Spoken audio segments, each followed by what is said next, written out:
Committee, مدرسے کے مدرسین، ناظم اعلیٰ جناب قاری عبدالرؤف صاحب اور مفتی محمد ہارون صاحب، قاری محمد ذاکر صاحب، اور ایک لمبی لسٹ ہے ناموں کی، سب کے نام اگر لوں تو بہت وقت ہو جائے گا۔ میں ان سب حضرات کو مبارکباد پیش کرتا ہوں کہ آج آپ نے ایک تاریخی دن میں خوبصورت پروگرام یوم جمہوریہ کے عنوان سے رکھا۔ اللہ آپ کی ان محنتوں کو قبول فرما لے۔ آپ مبارکباد کے لائق ہیں۔ پوری بستی کی جانب سے آپ سب حضرات کا شکریہ ادا کرتا ہوں کہ بستی والوں کی دعوت پر آپ اپنا کام چھوڑ کر، اپنی ضروریات کو چھوڑ کر آج یہاں تشریف لائے۔ آپ سب اس کے لیے شکریہ کے مستحق ہیں۔ آج کا یہ خوبصورت پروگرام حضرت مولانا محمد قاسم صاحب دامت برکاتہم کی زیر صدارت، حضرت مولانا علی حسن صاحب دامت برکاتہم کی زیر سرپرستی، حضرت قاری مرغوب الرحمن صاحب چندن والا کی زیر قیادت، حضرت قاری اسلام الدین صاحب امام و خطیب جامع مسجد شادی پور جونا کی زیر نگرانی، جناب مفتی محفوظ الرحمن صاحب ناظم مدرسہ دارالعلوم رحیمیہ اکبر آباد کی زیر حمایت، حضرت قاری ادریس احمد صاحب شیامی والیہ کی زیر سیادت اپنی ترقیات کی منزلیں طے کر رہا ہے۔ یہ صبح سے پروگرام چل رہا ہے اور اب آخری منزلوں میں ہے۔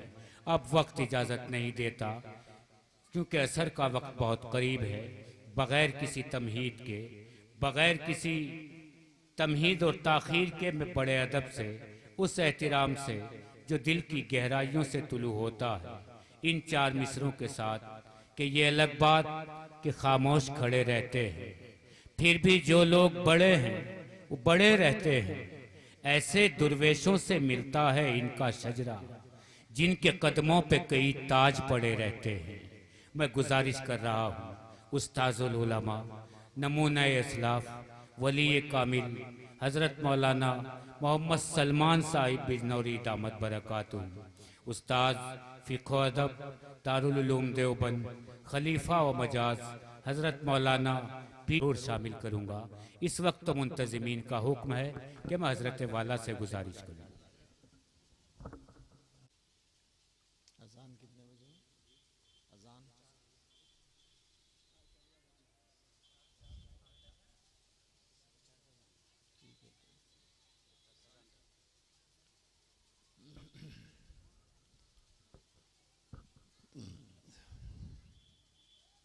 بسم اللہ الرحمن الرحیم۔ الحمد للہ نحمده ونستعینه ونستغفره ونؤمن به ونتوکل علیہ ونعوذ باللہ من شرور انفسنا ومن سیئات اعمالنا، من يهده الله فلا مضل له ومن يضلله فلا هادي له، ونشهد أن لا إله إلا الله وحده لا شريك له، ونشهد أن سيدنا ونبينا ومولانا محمدا عبده ورسوله صلى الله تعالى عليه وعلى آله وأصحابه وبارك وسلم تسليما كثيرا. أما بعد فأعوذ بالله من الشيطان الرجيم. بسم اللہ الرحمن الرحیم. یا ایہا الذین آمنوا اتقوا اللہ حق تقاتہ ولا تموتن الا وانتم مسلمون. صدق اللہ العظیم. سبحان ربک رب العزت عما یصفون وسلام علی المرسلین والحمد للہ رب العالمین. اللہم صلی علی سیدنا محمد وعلی آل سیدنا محمد وبارک وسلم.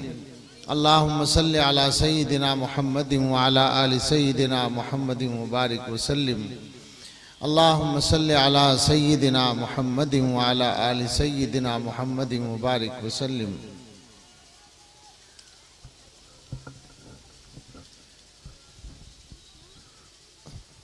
آج یہ پروگرام مدرسے کے زیر اہتمام ہے، مگر مناسبت اس کی یوم جمہوریہ ہے. اس موقع سے مختلف باتیں کہی جا سکتی ہیں۔ آج ہی مجھے موقع ملا دارالعلوم دیوبند میں، حکم ہوا دارالعلوم کے پروگرام میں کچھ عرض کرنے کا، اور وہاں دو تین باتیں اپنے بڑوں کے حکم کے مطابق میں نے عرض کی۔ انہی باتوں کا خلاصہ تھوڑے فرق کے ساتھ یہاں عرض کرنا چاہتا ہوں۔ فرق یہ کہ یہاں زیادہ تفصیلی بات آپ سے کرنی ہے، وہاں موقع الگ تھا تو حکومت سے اور اپنے برادران وطن سے بھی کچھ کہا گیا۔ اشارت مختصر یہاں بھی اس کو کہیں گے، لیکن بنیادی بات جو ہے وہ اپنے آپ سے کرنی ہے۔ آج کا جو دن ہے وہ ہندوستان میں ہمارا اپنا بنایا ہوا دستور نافذ ہونے کی یادگار کا دن ہے۔ جب ہندوستان سے انگریزوں کا جانا طے ہو گیا تھا، یعنی یقین ہو گیا تھا کہ اب وہ چلے جائیں گے اور حکومت ہندوستان کے رہنے والوں کو منتقل ہو جائے گی، تو اس کی تیاری شروع کر دی گئی تھی کہ اب ہمیں ملک چلانا ہے تو کس طرح چلانا ہے۔ بہت سارے فارمولے اس سے پہلے چلتے رہے، لیکن ایک مرحلہ وہ آیا کہ ہندوستان تقسیم ہونا بھی یقینی ہو گیا، اور اس وقت میں ہندوستان کو چلانے کے لیے دستور یا آئین یا سمویدھان جس کو کہتے ہیں ہندی میں، وہ بنانے کے لیے کمیٹی مقرر ہو گئی اور ایک دستور ساز اسمبلی بنا دی گئی سن 47 سے کچھ پہلے ہی۔ اور پھر جب 15 اگست 1947 کو باقاعدہ باضابطہ ملک آزاد ہو گیا تو اس کمیٹی نے، اس اسمبلی نے اپنا کام تیزی سے کیا۔ شروع کے 2-2.5 سال پرانے آئین و دستور کے مطابق گزارے گئے، اور نومبر 1949 میں دستور مکمل تیار ہوا، اور اس کے بعد 26 جنوری 1950 کو پارلیمنٹ کے ذریعے منظور ہو کر یہ ہندوستان میں نافذ ہوا۔ اس طرح سے یہ ممکن ہو گیا کہ ہندوستان کے رہنے والے اپنے بنائے ہوئے دستور اور آئین کے مطابق ملک کا نظام چلائیں، اور یہاں کی عدالتیں اسی کے مطابق فیصلہ کریں، یہاں کے رہنے والے تمام لوگوں کو اس کے مطابق حقوق ملیں۔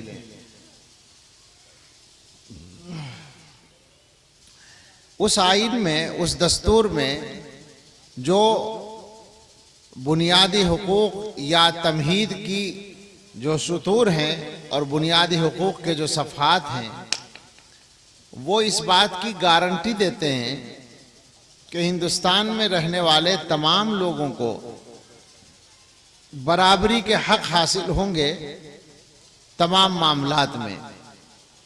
یعنی کسی آدمی کو تعلیم، روزگار، انصاف، سماجی برابری اور جو بھی انسانوں کے حقوق ہوتے ہیں، آزادی اظہار، مذہب کی آزادی، مذہب کی تبلیغ کی آزادی، ان تمام معاملات میں کسی بھی آدمی کو اس کے مذہب یا ذات یا رنگ و نسل یا اس کی رہائش یا اس کے علاقے کی وجہ سے محروم نہیں کیا جائے گا، اور سب کے ساتھ برابر سلوک ہوگا۔ یہ آئین جو بنا، اس میں مسلمانوں کے بھی عظیم ترین نمائندے شامل تھے، خود مولانا ابوالکلام آزاد بھی اس اسمبلی میں شامل تھے، مولانا حسرت موہانی بھی تھے، رفیع احمد قدوائی بھی تھے، مجاہد ملت حضرت مولانا حفظ الرحمن سہاروی رحمۃ اللہ علیہ، اور اس طرح کے بڑے بڑے ہمارے قائدین تھے، اور بابا صاحب بھیم راؤ امبیڈکر اس کے سربراہ تھے۔ اس لیے یہ آئین اس شکل میں تیار ہوا، اور اس کی یادگار کا یہ سلسلہ ایک چل رہا ہے۔ اس وقت جو تازہ حالات ہیں ان میں ملک کے اندر جو بے چینی کی لہر آئی ہوئی ہے، اس کی بنیاد بھی اسی آئین سے تعلق رکھتی ہے کہ ہماری حکومت نے ایک فیصلہ کیا، ایک قانون بنایا جو ہمارے خیال میں اور اس ملک کے اکثر لوگوں کے خیال میں دستور یا آئین یا سمویدھان سے ٹکراتا ہے۔ اس میں دی جانے والی جو مساوات کی گارنٹی اور ضمانت ہے اس سے وہ الگ ہے، اس لیے ملک کا ایک بڑا طبقہ اس سے مطمئن نہیں ہے اور اس کے خلاف احتجاج کر رہا ہے۔ ہم جمع ہیں سارے مدرسوں میں، اسکولوں میں، تعلیمی اداروں میں، صنعتی اداروں میں، سب جگہ پر جھنڈا لہرایا جا رہا ہے، اور مسلمانوں کے سب سے بڑے مرکز دارالعلوم دیوبند میں بھی وہ لہرایا گیا۔ ہم یہ دعا کرتے ہیں، ہم نے وہاں بھی کی ہے دعا، کہ اللہ کرے ہمارے لیے اس یادگار دن کو منانے کا سلسلہ باقی رہے اور آخر تک چلتا رہے، یہ دستور اسی طرح سے محفوظ رہے، اور ہمیں خوشی کے ساتھ، اطمینان کے ساتھ، اعتماد کے ساتھ اس دن کی خوشیاں منانے کا موقع ملتا رہے۔ یہی سارے ہندوستان کے حق میں بہتر ہوگا۔ برادران وطن سے، چاہے وہ حکومت میں ہوں یا حکومت سے باہر ہوں، ان سے خاص طور پر یہ بات کہنے کی ضرورت ہے، اور یہ کہی گئی ہے کہ اس وقت کے حالات میں آپ جس انداز پر سوچتے ہیں، آپ کے دلوں کے اندر شک پیدا کیا گیا ہے۔ آپ یقین کریں، میں آپ سے کہتا ہوں کہ مسلمانوں کے بارے میں جو ان کا رویہ ہے، اس کی بنیاد یہ نہیں ہے زیادہ تر کہ وہ جان بوجھ کے ہمیں پریشان کرنا چاہتے ہیں، بلکہ ان کو ہمارے بارے میں اتنا زیادہ بدگمان کیا گیا ہے اور اس کے لیے محنت کی گئی ہے کہ وہ ہمیں برا سمجھتے ہیں۔ یعنی ان کو تعجب ہوتا ہے، ان میں اکثریت کا حال اب یہ ہے کہ ان کو تعجب ہوتا ہے اگر کسی مسلمان کا اخلاق وہ اچھا دیکھیں، کسی مسلمان کو دوسرے کے ساتھ حسن سلوک کرتے دیکھیں تو انہیں تعجب ہوتا ہے۔ وہ یہ سمجھتے ہیں کہ مسلمان تو بڑے خراب لوگ ہوتے ہیں، یہ آدمی ایسا کام کر رہا ہے تو بڑا اچھا آدمی معلوم ہوتا ہے۔ یہ اس درجے کے فاصلے بڑھائے گئے ہیں۔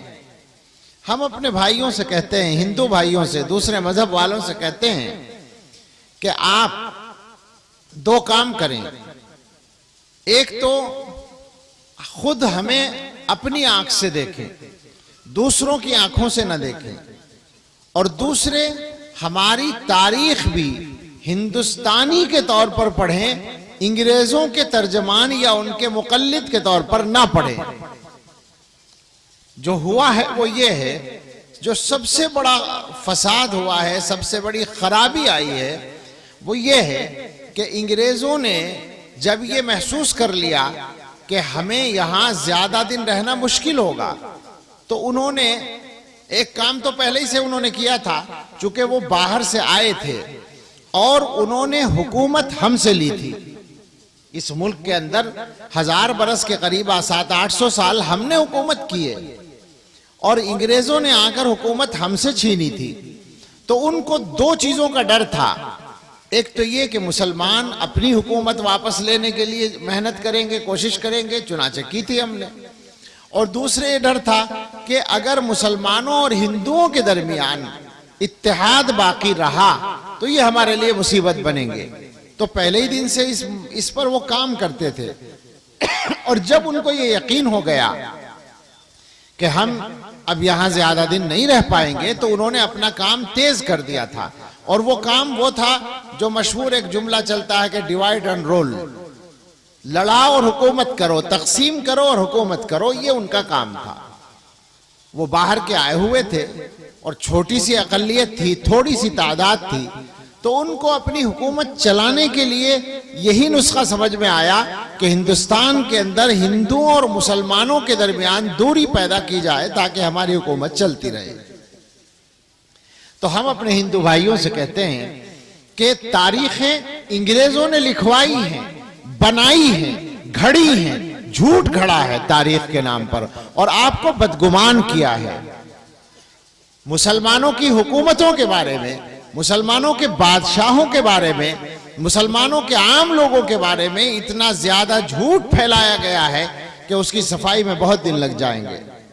آپ سے یہ کہنا ہے، انہی کو کہہ رہا ہوں کہ آپ تاریخ کو صحیح طریقے سے پڑھیں، اور ایک موٹا سا نقطہ سمجھیں ہمارے بھائی کہ ہندوستان میں 700-800 سال تک مسلمانوں نے حکومت کی ہے، جبکہ مسلمان بھی اقلیت میں تھے، آج سے زیادہ اقلیت میں تھے۔ آج مسلمانوں کی آبادی کا تناسب زیادہ ہے، اس وقت اتنا نہیں تھا۔ اتنی چھوٹی سی آبادی والے لوگ حکومت کر رہے تھے پورے ہندوستان پر امن و امان کے ساتھ۔ کیسے ہو رہا تھا یہ؟ کیا ہندوؤں کو پریشان کر کے اتنی تھوڑے سے مسلمان حکومت چلا سکتے تھے؟ ناانصافی کر کے وہ حکومت چل سکتی تھی؟ وہ جو کئی سو سال تک حکومتیں چلی ہیں، ان کا چلنا اس بات کی دلیل ہے کہ مسلمانوں نے اس ملک کے اندر جو حکومت کی وہ انصاف کے ساتھ کی ہے۔ اور ایک بات اور موٹی سی سمجھنے کی ہے کہ اگر ہم نے انگریزوں والی پالیسی اپنائی ہوتی یا دوسرے لوگوں والی پالیسی اپنائی ہوتی تو میرے بھائیوں آپ ہمیں بتاؤ، ہندو بھائی ہمیں بتائیں کہ وہ ہندوستان میں اتنی بڑی تعداد میں باقی ہوتے اگر ہم نے ظلم کیا ہوتا؟ جب ہمارے پاس طاقت تھی، جب ہمارے ہاتھ میں طاقت تھی، اگر ہم نے دوسرے مذہب والوں پر ظلم کیے ہوتے تو ہندوستان میں کیا مسلمان اکثریت میں نہ آ جاتے اسی زمانے میں؟ سوچنا چاہیے، سمجھنا چاہیے تاریخ کو۔ ہم یہی دعوت دینا چاہتے ہیں اپنے برادران وطن کو کہ آپ تاریخ کو صحیح طریقے سے پڑھیں۔ ہم نہیں کہتے کہ آپ ہماری آنکھ سے پڑھیں، آپ ہندوستانی کی آنکھ سے پڑھیں، کم سے کم انگریزوں کی آنکھ سے تاریخ کو نہ پڑھیں۔ ان سے ہمیں یہ کہنا ہے۔ اور زیادہ جو ضروری بات ہے وہ ہمیں اب آپس میں کرنی ہے، وہ یہ ہے کہ ہم موجودہ حالات تک جو پہنچے ہیں وہ ایک دن میں نہیں پہنچے ہیں۔ آپ کو اور ہمیں اس پر غور کرنا ہے کہ ان حالات کو بدلیں کیسے، اور بدلنے کے لیے یہ سمجھنا ہوگا کہ حالات پیدا کیسے ہوئے۔ آپ یقین کریں اس بات کا کہ بحیثیت ایک مسلمان کے ہمارا اور آپ کا جو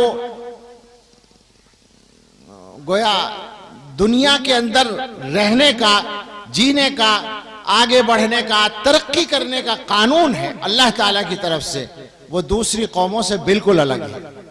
مسلمان جس نے کلمہ پڑھ لیا وہ دنیا میں آگے بڑھنے کے لیے ضروری ہے کہ وہ نام کا مسلمان نہ ہو بلکہ واقعی مسلمان ہو۔ دوسری قوموں کے لیے ترقی کے وہ معیار نہیں ہے، وہ اللہ کو نہ مانے، وہ رسول کو نہ مانے، وہ اللہ کی وحی کو نہ مانے، وہ قرآن کو نہ مانے، ترقی کر سکتے ہیں۔ دنیا میں ترقی کرنے کے لیے کچھ چیزوں کی ضرورت ہوتی ہے۔ ہمارا معاملہ یہ ہے، ہمارے سامنے دو باتیں ایک ساتھ ہیں۔ ہمیں وہ چیزیں بھی چاہیے جو دنیا میں ترقی کرنے کے لیے دوسری قوموں کے پاس ہیں، اور ساتھ ساتھ ہمارے لیے اپنے دین پر پوری پابندی کے ساتھ جمے رہنا، یہ بھی ہماری ذمہ داری ہے۔ یہ شرط ہے ہمارے لیے دنیا میں زندہ رہنے کی۔ اب آپ حالات کو دیکھ لیں اپنے، تو حالات یہ ہیں کہ دونوں پہلوؤں سے ہم کمزور ہیں۔ اللہ سے ہمارا کیسا تعلق ہے، دین سے ہمارا کیسا تعلق ہے، اس کی تفصیل میں کیا جائیں، لیکن سچی بات یہ ہے، یہ ہم نے لکھ بھی دیا اور کہا بھی ہے، ڈرتے ہیں کہتے ہوئے اور کہتے ہیں ڈرتے ہوئے، کیا کریں، کہے بغیر رہا نہیں جاتا۔ کہ جیسے ہمارے اپنے حالات ہیں باہر کے حالات اتنے خراب نہیں ہیں، اتنے خراب نہیں ہیں، ہم زیادہ بگڑے ہوئے ہیں، ہمیں اپنے آپ کو ٹھیک کرنے کی ضرورت ہے۔ بطور مثال میں ایک بات کہا کرتا ہوں کہ مسجد ہمارے ہاتھ سے گئی، پہلے شہید ہوئی، پھر مقدمہ چلا، اور اب عدالت کے فیصلے کی روشنی میں وہ ہمیشہ کے لیے ہمارے ہاتھ سے نکل گئی، اور ہم نے اس حادثے کو اپنے ملک کے امن و امان کی خاطر خاموشی سے برداشت بھی کیا، بالکل اچھا کیا، یہ قابل تعریف کام ہوا۔ لیکن سوچیں ذرا، کیا اس کے علاوہ کچھ اور کرنے کی ضرورت نہیں تھی؟ کم سے کم اتنا تو ہونا چاہیے تھا کہ مسلمانوں کے دلوں میں یہ احساس پیدا ہوتا کہ ہمارے ہاتھوں سے مسجد جا رہی ہے، اب کم سے کم جو مسجدیں ہمارے پاس موجود ہیں انہیں آباد کرنے کی ہم فکر کریں۔ دیکھا ہے آپ نے کسی مسجد میں ایک نمازی بھی بڑھا ہے اس نام سے؟ بتائیے، ایمانداری سے سوچئے۔ نعرے لگانا تو بہت آسان کام ہے، نعرے لگانے سے مسئلے حل نہیں ہوتے، عمل کرنا پڑے گا۔ جوش میں آ کر بہت ساری باتیں کی جا سکتی ہیں، اور جوش میں آ کے جان دینا بھی آسان ہو جاتا ہے، لیکن سکون کی حالت میں پابندی سے 5 وقت نماز پڑھنا مشکل کام ہے۔ کتنے مسلمان ہیں جو ان حالات میں نماز کی طرف آ رہے ہیں؟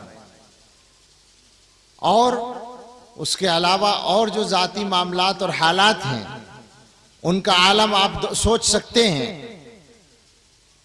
کہنے میں تکلف کی اب ضرورت نہیں رہی، اب تو ساری چیزیں کھلی ہیں، کوئی راز نہیں ہے کہ جب سے یہ حالات بگڑے ہیں، یہ تازہ حالات گزشتہ 1.5-2 مہینے سے، تو آپ نے بھی دیکھا ہوگا، ہم نے دیکھا ہے ملک میں جا کر،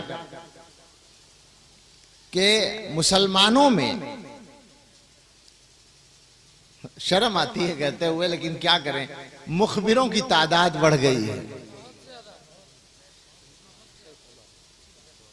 ذریعہ معاش بنا لیا ہے لوگوں نے اپنے بھائیوں کے خلاف جاسوسی کرنے کو۔ بے شک اگر کوئی آدمی ہمارے ملک کے مفاد کے خلاف کام کرے تو ہم بھی اس کی خبر دینے کو ثواب کا کام سمجھتے ہیں، وہ بالکل صحیح ہے، مگر یہاں جھوٹ ہو رہا ہے، جھوٹ پھیلایا جا رہا ہے، اپنی ذاتی دشمنیاں مسلمان آپس میں اس موقع سے نکال رہے ہیں۔ اس کو پریشان کرنا ہے، لہذا پولیس میں جا کے مخبری کر دو اور اتنے روپے لے لو۔ یہ صورتحال ہے۔ اتنی گری ہوئی جس قوم کی اخلاقی حالت ہو، اس کے بارے میں امید کی جائے کہ وہ ترقی کرے گی، اس کے بارے میں امید کی جائے کہ اللہ کی مدد آئے گی۔ معاف فرمائے، تکلیف میں بول رہا ہوں میں، بہت خراب بات ہے۔ متعین طور پر لوگوں نے نام لے کر بتایا ہے بعض شہروں میں کہ فلاں آدمی نے لاکھوں روپے کمائے ہیں مخبری کر کے۔ وہ حلال ہے پیسہ؟ اس وقت بھی ہم بدلنے کو تیار نہیں ہیں، گھٹیا پن سے ہٹنے کو تیار نہیں ہیں۔ فاقے سے مر جائے آدمی اور ایسا پیسہ نہ کمائے۔ مسلمان کے ایمان اور غیرت کے تقاضا تو یہ ہے۔ اور ویسے پھر دوسرے حالات پر نظر ڈال لیں، سودی کاروبار خوب چل رہا ہے مسلمانوں، سودی قرضے لیے بھی جا رہے ہیں، دیے بھی جا رہے ہیں۔ جس گناہ پر اللہ تعالیٰ نے جنگ کا اعلان کیا ہے وہ گناہ ہم آسانی کے ساتھ کر رہے ہیں، سود کا کام۔ مسلمان آدمی غریب ہے، وہ پیسہ لے رہا ہے، 10,000 لے رہا ہے، 12 واپس کر رہا ہے، اور مسلمان آدمی مالدار ہے، وہ دوسروں کو سودی قرضہ دے رہا ہے، 10 دے رہا ہے، 12 واپس لے رہا ہے۔ یہ ہو رہا ہے، آپ کی آبادیوں میں ہو رہا ہے، مسلم آبادیوں میں ہو رہا ہے۔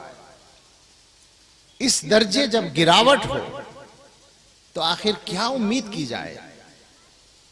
سب سے زیادہ جو کرنے کا کام ہے، ہم سب کی محنت کا کام ہے، وہ یہ ہے کہ ہم اپنے آپ کو ٹھیک کرنے کی کوشش کریں۔ ایمان ہماری سب سے بڑی دولت ہے، مگر ایمان پر استقامت کے لیے اعمال کو ٹھیک کرنا ضروری ہوتا ہے۔ آدمی اگر اپنے اعمال ٹھیک نہ کرے تو ایمان بھی کمزور ہو جاتا ہے، ایمان خطرے میں پڑ جاتا ہے۔ خدا نہ خواستہ اگر کوئی ایسا حال آئے کہ آزمائش آ جائے اور ایمان پر قائم رہنے میں، اللہ نہ کرے، ہم اللہ سے آزمائش نہیں مانگتے، ہم بہت کمزور ہیں، ہمیں اپنے بارے میں بہت ڈر ہے، اللہ سے عافیت مانگتے ہیں، لیکن خدا نہ خواستہ آزمائش آئے تو کیا یقین ہے کہ ہم جیسے کمزور ایمان والے لوگ اپنے ایمان کو بچا سکیں گے، ایمان پر قائم رہ سکیں گے؟ اور اگر خدا نہ خواستہ کسی مسلمان سے ایمان چلا جائے تو پھر وہ کس کام کا ہے؟ اس کا تو مرنا اس کے جینے سے بہتر ہے۔ مسلمان اگر ایمان دے کر دنیا کی دولتیں کما لے اور عمر نوح پالے، وہ 100,000 برس زندہ رہے، کروڑوں میں کھیلے، ایمان دے کر وہ بالکل بیکار ہے، اس کے مقابلے میں بہت اچھا ہے کہ کلمہ پڑھتا ہوا ابھی مر جائے۔ مسلمان کے لیے تو ایمان ایسی دولت ہے، لیکن ہم اپنے ایمان کی بھی فکر نہیں کر رہے ہیں،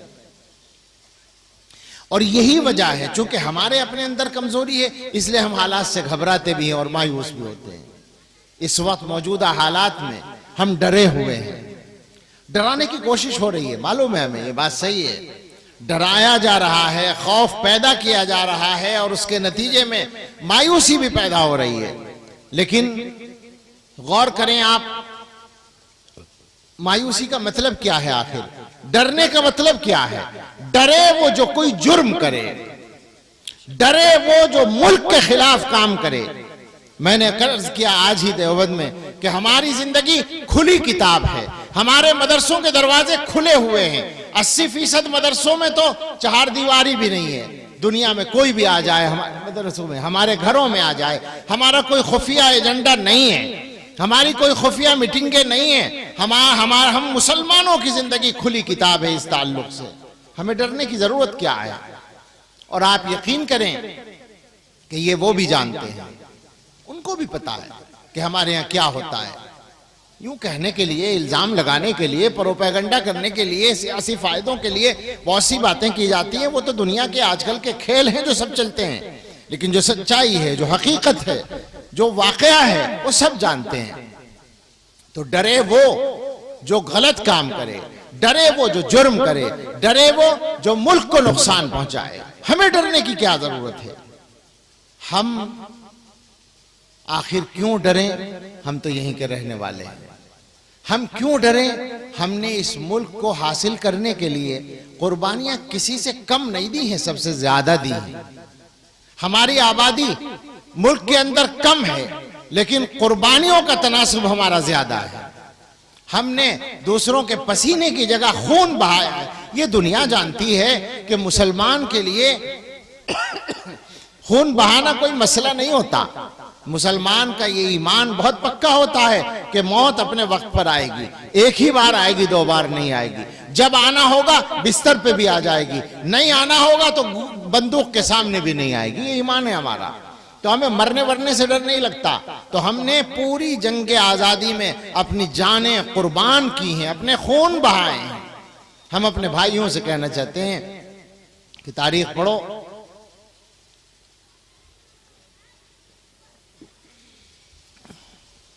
اور دیکھو، ہمیں تو اس ملک سے محبت اسی لیے کہ ہم نے یہاں کے لیے خون بہایا ہے۔ ظاہر ہے جب قربانی دی جاتی ہے تو محبت پیدا ہوتی ہے، اور عقلی بات ہے بالکل کہ ملک ہم سے چھینا گیا تھا، حکومت ہم سے چھینی گئی تھی، تو ظاہر نشانہ بھی ہم تھے، تو ہمیں مقابلہ بھی کرنا پڑا۔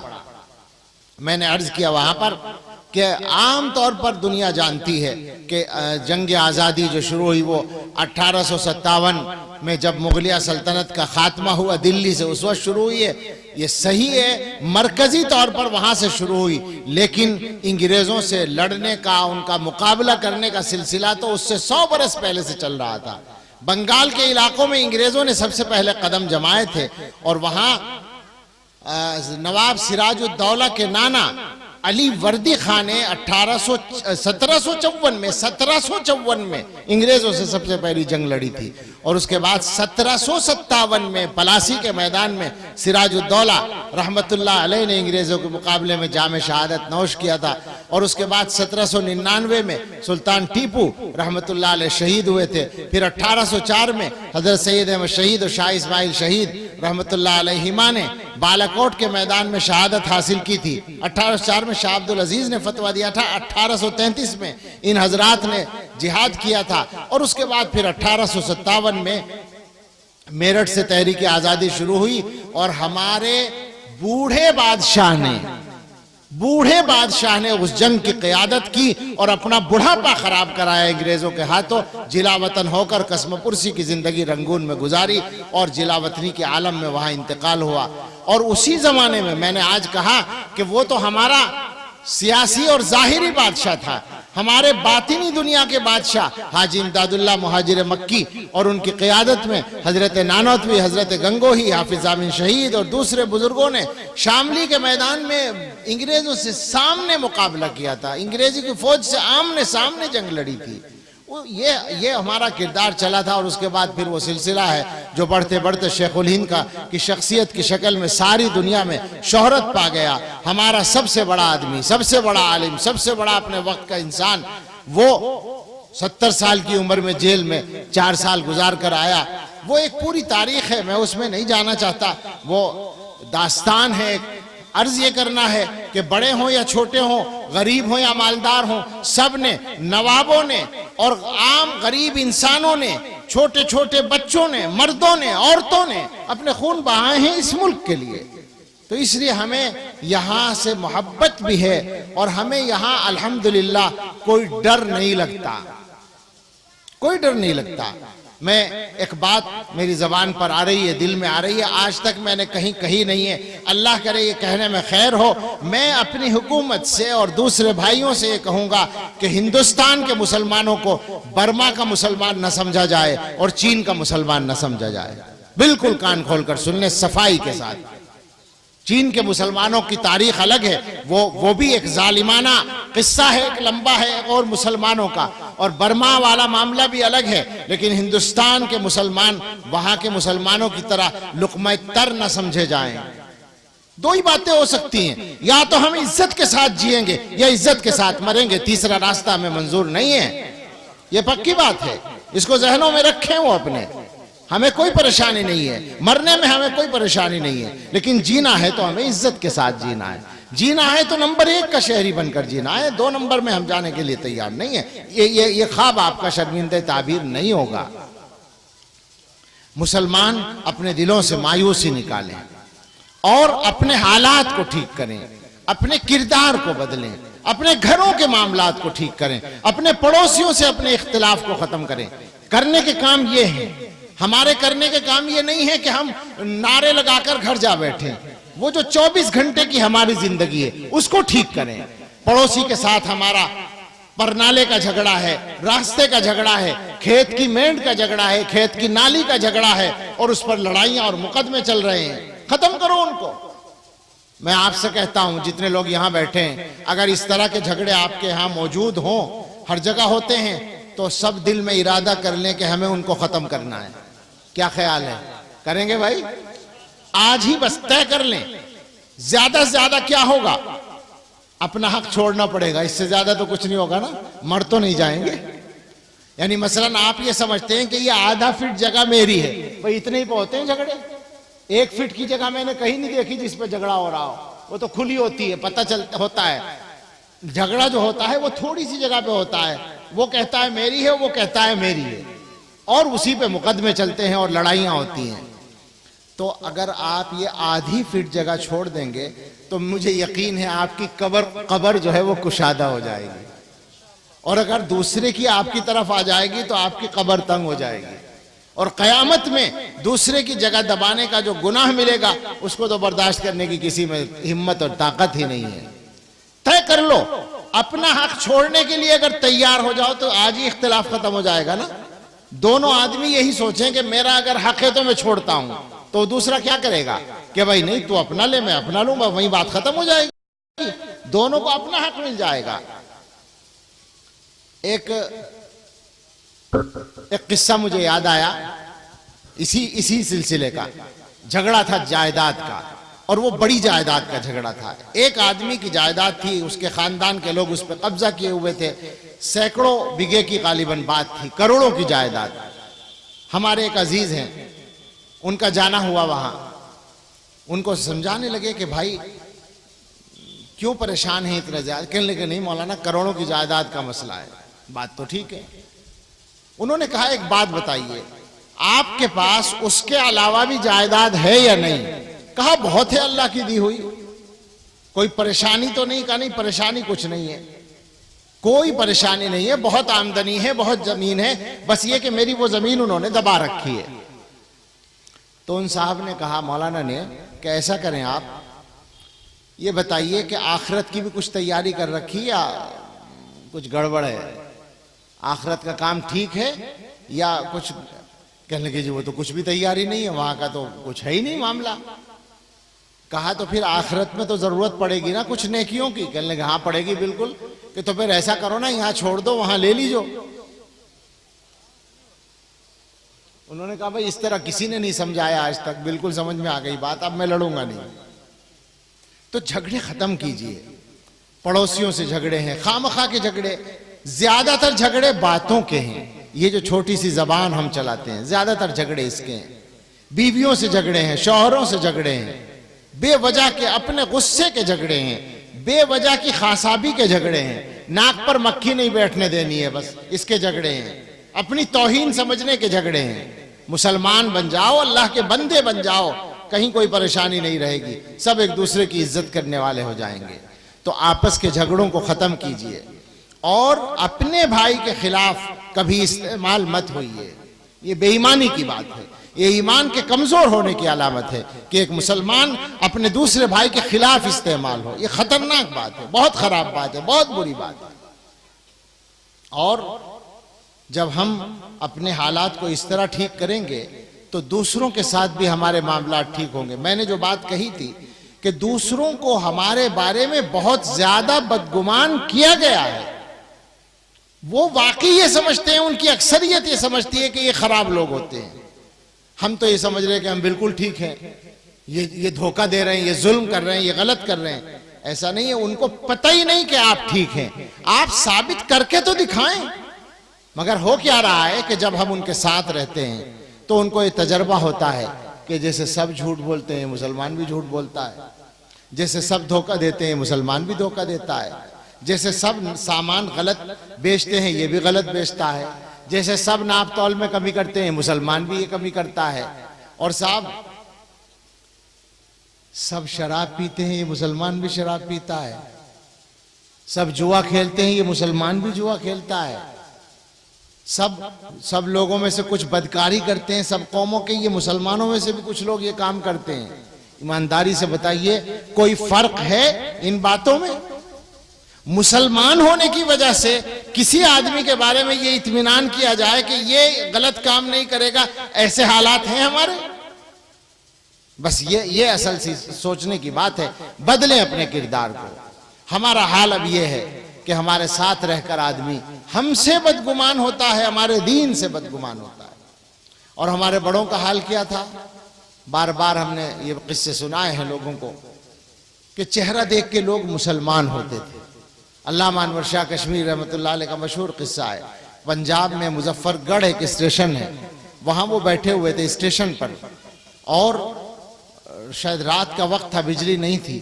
اسٹیشن ماسٹر وہاں سے گزرا لالٹین لیے ہوئے، اور اس کی نظر پڑی حضرت کے چہرے پہ تو ان کے پاس بیٹھ گیا، اور وہ رونے لگا، اور اس کے بعد اس نے حضرت سے کہا کہ مجھے مسلمان بنا لیجیے۔ اس کو کلمہ پڑھوا دیا۔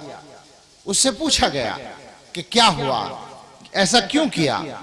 تو اس نے کہا کہ ان صاحب کا چہرہ دیکھ کر میرے دل نے یہ گواہی دی کہ جس مذہب کو ماننے والا یہ آدمی ہے وہ مذہب جھوٹا نہیں ہو سکتا۔ شیخ الحدیث مولانا زکریا صاحب رحمۃ اللہ علیہ جوانی کے زمانے کا قصہ انہوں نے لکھا ہے۔ ان کے شیخ حضرت مولانا خلیل احمد صاحب سہارنپوری رحمۃ اللہ علیہ کہیں سے واپس آ رہے، حج سے واپس آ رہے تھے، اسٹیشن پر حضرت کے استقبال کے لیے جانا تھا، چلے گئے۔ کہتے ہیں کہ جلدی میں چلا گیا، جیب میں کوئی پیسہ نہیں تھا، اور پلیٹ فارم ٹکٹ جو ہے اس زمانے میں 3-4 پیسے کا آتا تھا، 100 برس سے زیادہ ہو گئے۔ تو اب میں سوچنے لگا کہ پلیٹ فارم ٹکٹ کیسے لوں، اتفاق سے باہر کوئی جاننے والا بھی نظر نہیں آیا، تو میں جلدی سے، ٹرین آنے والی تھی، ٹکٹ کاؤنٹر پہ پہنچ گیا، کھڑکی پہ، اور میں نے ٹکٹ والے سے کہا کہ بھائی مجھے پلیٹ فارم ٹکٹ چاہیے، جلدی سے جانا ہے اندر، اور میری جیب میں پیسے نہیں ہیں، ادھار ٹکٹ دے دو، میں ابھی تھوڑی دیر میں کسی سے لے کے واپس کر دوں گا۔ اس نے فوراً دے دیا۔ تو اس کے برابر میں ایک آدمی تھا، اس نے کہا کہ بھائی ادھار بھی ٹکٹ دیا جاتا ہوگا، یہ تو ہم نے پہلی بار دیکھا ہے، ٹکٹ تو ادھار ملتے ہوئے کبھی نہیں دیکھا، تم نے کیسے دے دیا؟ تو اس نے جواب دیا کہ اس کا چہرہ بتا رہا تھا کہ وہ سچ بول رہا ہے، اس کا چہرہ بتا رہا تھا کہ وہ آدمی سچا ہے۔ اپنے چہرے ایسے بناؤ کہ دیکھنے والے یہ کہیں کہ یہ آدمی سچا ہے، دیکھنے والے یہ کہیں کہ یہ مسلمان ہے لہذا یہ اچھا آدمی ہوگا۔ شیخ الاسلام حضرت مدنی رحمت اللہ علیہ کا واقعہ تو بہت مشہور ہے، جیل میں جانے کا۔ جیل میں گئے اسی تحریک آزادی کے لیے، ایک بار تھوڑی گئے، جانے کتنی بار گئے۔ ایک دفعہ کا یہ قصہ ہے کہ سہارنپور کے لیڈر تھے پنڈت سیتا رام، وہ بھی جیل میں گئے اسی تحریک آزادی میں۔ تو دونوں ایک بیرک میں تھے، چند دن رہے، اس کے بعد ایک دن یہ ہوا کہ چپکے سے پنڈت جی کسی اور بیرک میں چلے گئے۔ حضرت نکلے کسی ضرورت کے لیے، بیت الخلا وغیرہ گئے، واپس آئے تو دیکھا پنڈت جی کا بسترا جو ہے غائب ہے۔ پوچھا کیا ہوا، پتہ چلا کہ جیلر سے کہہ کے وہ دوسری بیرک میں چلے گئے۔ حضرت ان کے پاس پہنچے اور جا کے کہا کہ پنڈت جی شاید آپ کو میرے ساتھ رہنا اچھا نہیں لگا، یا کیا ہوا، کوئی شکایت ہے، تکلیف ہے؟ تو وہ ہنسے اور کہنے لگے ایسا نہیں ہے، بلکہ بات یہ ہے کہ آپ کے ساتھ 2-4 دن رہ کے اندازہ ہو گیا کہ اگر اور 2-4 دن رہنا پڑا تو مجھے مسلمان بھی ہونا پڑے گا۔ آپ کا اخلاق، آپ کا کردار اتنا اونچا ہے کہ اگر اور 2-4 دن رہنا پڑا تو مسلمان بھی بننا پڑے گا، اس لیے میں وہاں سے آ گیا۔ یہ کردار زندہ کرنے کی ضرورت ہے۔ یہ کردار اگر ہم لوگ زندہ کریں گے تو ہندوستان ہو یا کہیں بھی ہو ہمیں کوئی پریشانی نہیں ہوگی انشاءاللہ۔ جب مسلمان نظر آئے گا اور دنیا کی سمجھ میں آئے گا کہ جو اچھا مسلمان ہوتا ہے وہ اچھا انسان بھی ہوتا ہے۔ ہمیں مزاج بنانا چاہیے غریبوں کی مدد کرنے کا، وہ کوئی بھی غریب ہو سکتا ہے، بھوکوں کو کھلانے کا، وہ ہندو ہو، مسلمان ہو، سکھ ہو، عیسائی ہو، کسی بھی مذہب کا ہو، کوئی پریشان حال ہے اس کی پریشانی میں کام آنے کا۔ ہم ٹرین میں بیٹھے ہیں، بس میں بیٹھے ہیں، اگر کوئی کمزور آدمی آئے اٹھ کے اس کو جگہ دینے کا مزاج بنائے، چاہے وہ ہندو ہو یا مسلمان ہو، کوئی بھی ہو سکتا ہے۔ مدد کیجئے، غریبوں کی مدد کیجئے، بیماروں کی تیمارداری کیجئے، غریبوں کے علاج میں مدد کیجئے، انسانوں کی مدد کرنے کا مزاج بنائیے۔ ہم میں سے ہر آدمی کا جب یہ مزاج ہوگا تو دنیا کے اندر ہمارے کردار کی خوشبو پھیلے گی اور دنیا جانے گی کہ یہ اچھے مسلمان ہیں، لہٰذا یہ اچھے انسان بھی ہیں۔ ان حالات میں تو جہاں تک سوچتا ہوں میرے بھائیوں، ہو سکتا ہے کہ آپ حضرات میں سے کچھ کی رائے الگ ہو، میرے ذہن میں تو یہی آتا ہے کہ سب سے زیادہ مضبوطی کے ساتھ جس کام کو کرنے کی ضرورت ہے وہ اپنی اصلاح کی فکر ہے، اپنے آپ کو ٹھیک کرنے کی فکر ہے، اپنے بھائیوں کو ٹھیک کرنے کی فکر ہے، اپنے گھر والوں کو ٹھیک کرنے کی فکر ہے۔ جو آدمی بھی اس تربیت کے کام میں جو کردار ادا کر سکتا ہے اسے کردار ادا کرنا چاہیے۔ اگر ہم نے یہ کام کرنے میں کامیابی حاصل کر لی تو اصل میدان ہمارے ہاتھ آ جائے گا اور ہماری کامیابی ہمارے قدم چومے گی، پھر حالات بدلیں گے۔ باقی میں پھر وہی بات کہوں گا کہ ہندوستان کے موجودہ حالات میں 2 باتیں ذہن میں رکھیں۔ ایک تو یہ کہ قانون کے خلاف کوئی کام ہمیں نہیں کرنا ہے، قانون کو نہیں توڑنا ہے، اپنے ملک کی کسی چیز کو نقصان نہیں پہنچانا ہے۔ یہ نقصان فلاں اور فلاں کا نہیں ہے، یہ ہمارا سب کا نقصان ہے۔ ملک کا نقصان اگر ہے تو وہ ہم سب کا نقصان ہے۔ ہمیں قانون کے خلاف کوئی کام نہیں کرنا، لیکن اسی کے ساتھ ساتھ ہمیں اپنی بات کہنی ہے، اپنی بات صفائی کے ساتھ کہنی ہے، طاقت کے ساتھ کہنی ہے، ہمت کے ساتھ کہنی ہے۔ اس میں ہمیں کسی سے ڈرنے کی ضرورت نہیں ہے۔ کوئی بھی اپنے حق کا مطالبہ کرنا یہ ہمارا حق ہے اور اس حق سے ہمیں کوئی محروم نہیں کر سکتا۔ ہم نے یہی صبح بھی کہا ہے اور یہاں کہہ کر بات کو ختم کرتے ہیں. دو باتیں، دو پیغام ہم پہنچانا چاہتے ہیں. ملک بھی عزیز ہے اور ہمیں اپنا مذہب بھی عزیز ہے. ہم اپنے ملک کے 1 انچ کو نقصان پہنچانا پسند نہیں کرتے. ملک کو نقصان پہنچانے والا آدمی ہمارا نہیں ہے، چاہے اس کا نام عبداللہ یا عبد الرحمن ہو یا کوئی ہندو نام ہو. مگر ہم اپنی حکومت سے اور اپنے بھائیوں سے چاہیں گے کہ وہ بھی اپنے عمل سے یہ ثابت کریں کہ وہ ایسا ہی سمجھتے ہیں. ملک کو نقصان پہنچانے والا چاہے ان کے مذہب کا ہو چاہے ہمارے مذہب کا ہو، وہ ہمارا بھی دشمن ہے اور ان کا بھی دشمن ہے جو ملک کا دشمن ہے. اس میں مذہب آڑے نہیں آنا چاہیے. دشمن دہشت گرد سب کے دشمن ہیں. ہم کسی دہشت گرد کے حامی نہیں ہیں. ہم ملک کی دشمنی کرنے والے کسی کے بھی حامی نہیں ہیں اور ہم آپ سے بھی یہی چاہتے ہیں کہ آپ بھی یہی اپنے کردار سے ثابت کریں. لیکن دوسری بات بھی بالکل صاف ہے کہ ہمیں اپنے مذہب کا چھوٹے سے چھوٹا حکم چھوڑنا بھی بالکل منظور نہیں ہے. ہم اپنے مکمل مذہب کے ساتھ اس ملک کے اندر آزادی مذہب کے ساتھ رہیں گے. ہم اپنی نمازوں کے ساتھ رہیں گے، ہم اپنے روزوں کے ساتھ رہیں گے، ہم اپنے حج اور عمرے کے ساتھ رہیں گے، ہم اپنے کلمے کے ساتھ رہیں گے، ہم اپنے کرتے پاجامے ٹوپی اور داڑھی کے ساتھ رہیں گے، ہم اپنے فرضوں اور سنتوں اور نفلوں کے ساتھ رہیں گے. ہم اپنے مذہب کی چھوٹی سے چھوٹی چیز سے بھی دستبردار ہونے کے لیے بالکل تیار نہیں ہے. یہ ہمارا حق ہے اور یہ حق ہم سے کوئی نہیں چھین سکتا. اور ایک بات میں نے وہاں بھی کہی، وہ میں دہرا رہا ہوں چونکہ آج 2 بار ایک ساتھ ایک ہی موضوع پہ بات ہو گئی تو وہ زیادہ تو مجھے پتہ نہیں ہے، اس لیے میں نے دہرائی دی بہت سی باتیں. میں نے عرض کیا کہ ہمارے قائد مجاہد ملت حضرت مولانا حفظ الرحمان صاحب رحمت اللہ علیہ نے پارلیمنٹ میں کہا تھا، پوری طاقت سے کہا تھا، آزادی کے فوراً بعد کہا تھا کہ آج اگر اس سرزمین پر مہاتما گاندھی، جواہر لال نہرو اور سردار پٹیل کو کوئی حق حاصل ہے تو وہی حق حسین احمد، کفایت اللہ اور حفظ الرحمان کو بھی حاصل ہے اور ان کا یہ کوئی حق چھین نہیں سکتا.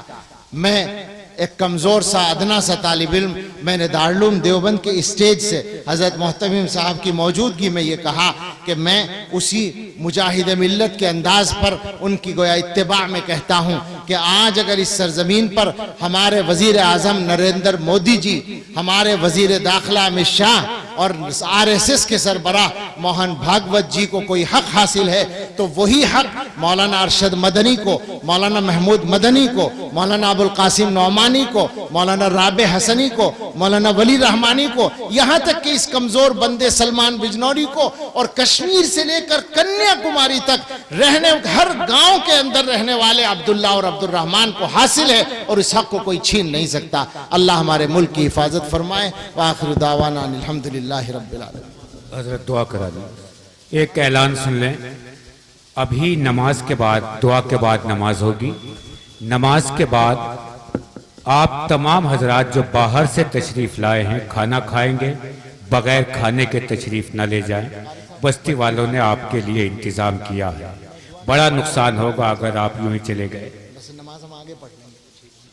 سب حضرات ہر آدمی کوشش کرے دینے کی اور اس یقین کے ساتھ دیں کہ جو دیں گے وہ واپس مل جائے گا.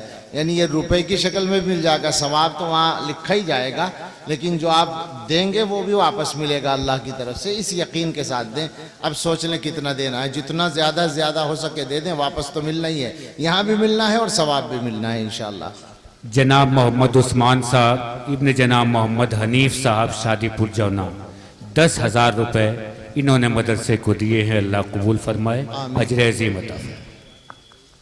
دعا کر لیں. الحمدللہ رب العالمین والصلاة والسلام علی سیدنا محمد وآلہ واصحابہ اجمعین. ربنا آتنا فی الدنیا حسنة وفی الآخرة حسنة وقنا عذاب النار. ربنا لا تزغ قلوبنا بعد إذ هديتنا وهب لنا من لدنك رحمة إنك أنت الوهاب. ربنا هب لنا من أزواجنا وذرياتنا قرة أعين واجعلنا للمتقين إماما.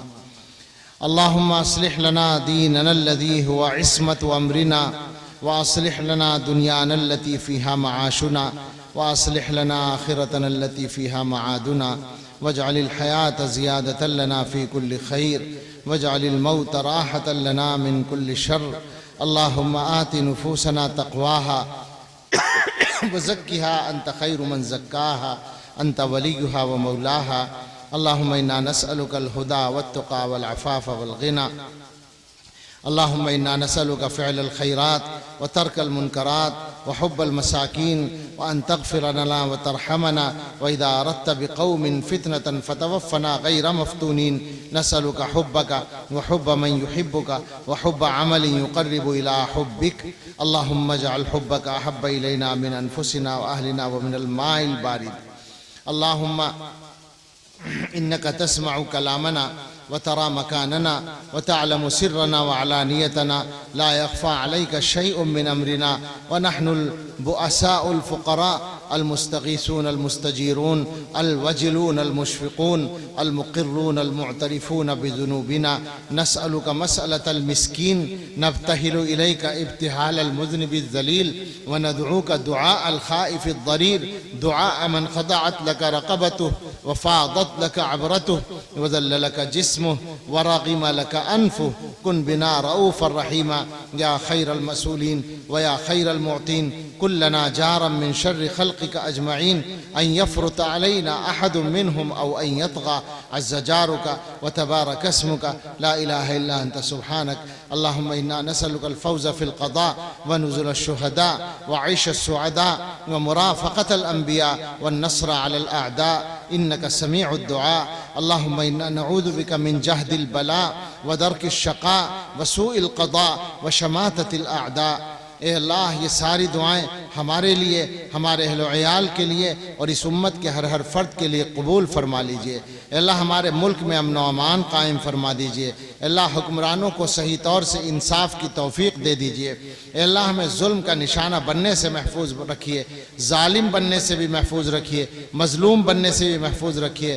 اے اللہ انصاف و اعتدال اور امن کے حالات عطا فرما دیجئے۔ اے اللہ ہم سب کو اچھا مسلمان، اپنا اچھا بندہ بنا دیجئے، اچھا انسان بنا دیجئے۔ اے اللہ ہمارے گناہ معاف کر دیجئے۔ اے اللہ ہمارے گناہوں کی سزاؤں سے ہمیں بچائے رکھیے۔ اے اللہ ہمارے لیے، ہمارے اہل وعال و متعلقین کے لیے اور ساری امت کے لیے، ہمارے ملک کے لیے ہر آنے والے وقت کو گزرے وقت سے بہتر بنا دیجئے، اور سب سے بہتر ہم سب کے آخری وقت کو بنا دیجئے۔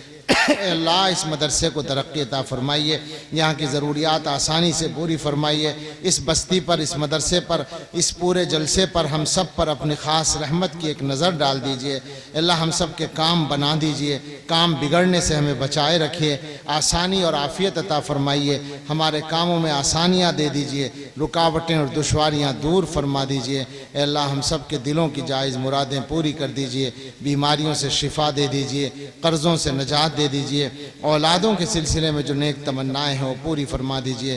اللہ ہر خیر کا سوال کرتے ہیں، عطا فرما دیجئے، اور ہر شر سے پناہ دے دیجئے۔ ربنا تقبل منا انك انت السميع العليم وتب علينا انك انت التواب الرحيم وصلى الله على النبي الكريم برحمتك يا ارحم الراحمين۔ جناب بھائی دلشاد صاحب دودھلی